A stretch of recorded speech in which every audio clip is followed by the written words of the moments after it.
This program is dedicated to the memory of Walt Disney. In 1971, his love for America inspired the creation of the Hall of Presidents, a place to celebrate the optimism and goodwill he saw at the heart of the American story. Walt's vision was to honor the nation by honoring the American presidency. Every 4 years, the US election takes place, and with this, Disney park fans turn their focus to the Hall of Presidents. Rumours begin almost at the start of an election year, with some fearing the loss of this classic animatronic show and others dreaming of its demise. The fate of this attraction has gained more and more focus as the years have gone by, but this year, that focus seemed to be bigger than ever. Not purely politically motivated, these discussions seem to be rather practical and much in line with the large-scale changes already steaming ahead at the Magic Kingdom in Frontierland. This may all be nothing but rumours, but the history and future of this attraction are certainly something worthy of wondering about. So let's ponder the question of whether or not it's time to say our goodbyes to the Hall of Presidents. The Hall of Presidents is one of those special Walt Disney World attractions that has its roots leading back to an unfinished idea of Walt Disney's. Following the success of Disneyland, Walt quickly knew that he wanted to continue to add more and more to his park. One of his earliest ideas was inspired by a live show about the American presidents at the 1944 World's Fair in Chicago. Walt wanted to create a similar show at Disneyland that would unite lifelike mechanized versions of former US leaders in one place within a new themed area called Liberty Street. But his brother Roy quickly curbed this idea as their funds couldn't quite support the $4.4 million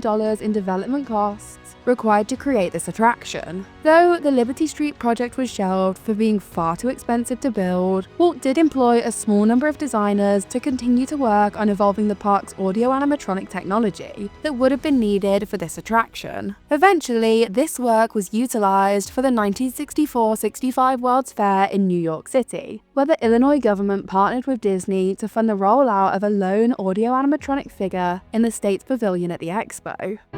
Ever since I was a small boy in Illinois, I've had a great personal admiration for Abraham Lincoln. So when we decided to recreate some of the great moments in Mr. Lincoln's life for the World's Fair, we directed all our energies to that task. We wanted to bring to the people of today the inspiring words of the man who held this nation together during its moment of greatest crisis, the Civil War.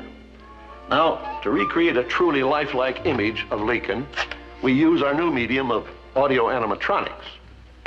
The resulting attraction was a live show called Great Moments with Mr. Lincoln, an adaptation of which still operates to this day on Main Street at Disneyland. Following the World's Fair, Disney's attention turned to the next big venture, the Florida Project, which would eventually open as Walt Disney World in October 1971. Sadly, Walt Disney would die in 1966, but Roy kept his idea for Liberty Street and the Presidential Showcase alive. Roy expanded this show to include all presidents up to that point, and revived Liberty Street as Liberty Square. With this, the Hall of Presidents would open with the Magic Kingdom in 1971. It's this history that makes the Hall of Presidents feel so sacred to so many. Walt Disney was famously obsessed with United States democracy, having even dressed up as Abraham Lincoln as a young boy. And he was also obsessed with the idea of creating attractions that bridged the gap between education and entertainment, creating what he called edutainment attractions. Epcot was rife with these upon opening, but they have slowly disappeared there over the years. The Hall of Presidents is one of the few attractions left wherein this idea still endures, and so does Walt's love for US democracy.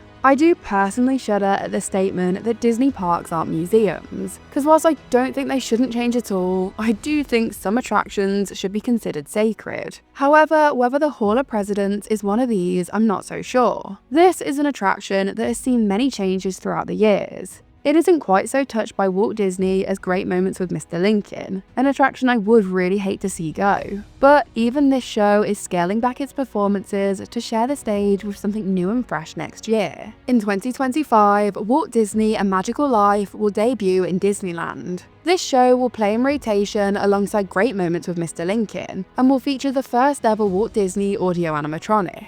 This announcement got many wondering whether the same thing may occur at a later date within the Hall of Presidents. Personally, I don't love this idea, as I don't see the need to have an exact attraction copy on each coast. Plus, I'm not sure this show would be a great fit for this area of the park. But fundamentally, I'm far from against something new joining or even taking the place of the Hall of Presidents. I know, but let me explain. Change is very much the nature of the Hall of Presidents. Not only with new presidents joining old, but with the video and narration having changed, and even the role of these animatronics having changed over the years. Realism was very much Walt Disney's earliest goal in dreaming up this attraction. In making the animatronic presidents look as real as possible, Disney hoped to convey to the audience the human nature of these presidents. Thus, authenticity became an essential part of the attraction. In the 90s, a big change came that aided this. The tradition of recording the real voices of presidents began in 1993, when Imagineers decided to upgrade the attraction to give the current president, at that time Bill Clinton, a speaking role. With this, they also recorded his movements to make the animatronics more accurate than ever before. The same has occurred with each president since. Adding a new animatronic, or at least reprogramming an already existing one, every 4 to 8 years with such accuracy is no cheap or simple update. This is a rather challenging endeavour for one of the park's least popular attractions. It's this very expense that gets many talking about the future of this attraction, which certainly seems fair with Disney's current cutbacks. It's because of this that one of the more frequently floated ideas is simply the removal of this section of the show. Removing speeches from specific presidents could simplify the show, focusing instead on a general overview of the office of the presidency. This would give the attraction a far more historic focus, and would also help sidestep the political sensitivity associated with including contemporary figures. It would shift the attraction's focus back toward a non-partisan presentation of the presidency, rather than emphasizing the individual.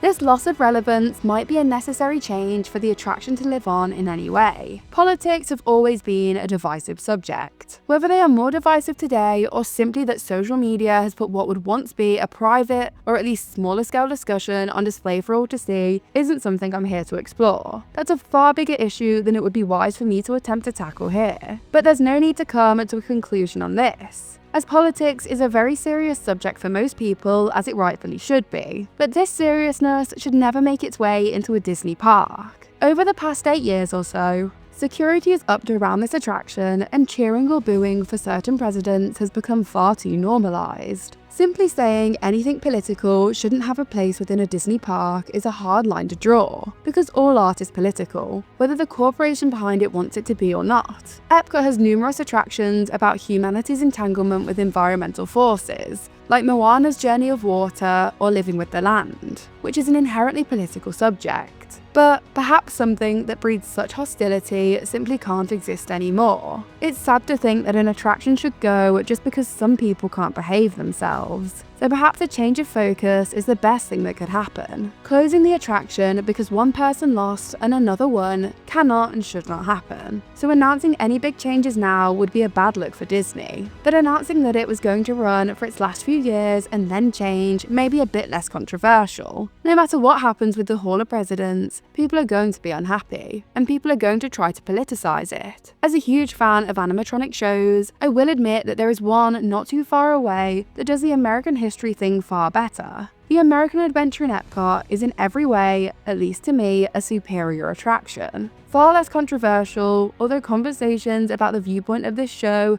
could still be healthy to have. Obviously, I am not an American, so my attachment to both of these animatronic shows is very different. But one thing about them both does resonate with me, and that is the simple fact that such shows have Walt Disney's signature all over them. Of course, there's a very uncontroversial solution left that I haven't yet touched on at all. That is to make the attraction a Muppets Hall of Presidents. But all jokes aside, this long-rumored change feels less likely than ever before thanks to the Muppets' relocation within Hollywood studios, with changes already on the horizon for the nearby Frontierland section of the park, and the lack of popularity of the Magic Kingdom's most somber and slow-paced animatronic show. I do think change could be coming soon to this attraction. Even the Country Bears and the Tiki Room within the Magic Kingdom are forever feared losses that feel very real in this tourist-focused park. No matter what happens to the Hall of Presidents, Sadly, for most passers-through, the most important thing is that this location continues to offer an air-conditioned escape, no matter what plays on stage. Thank you so much for watching. Let me know, what do you think the future will be for this attraction? Also, please like this video, subscribe to my channel, check out some of my other videos and the links in the description.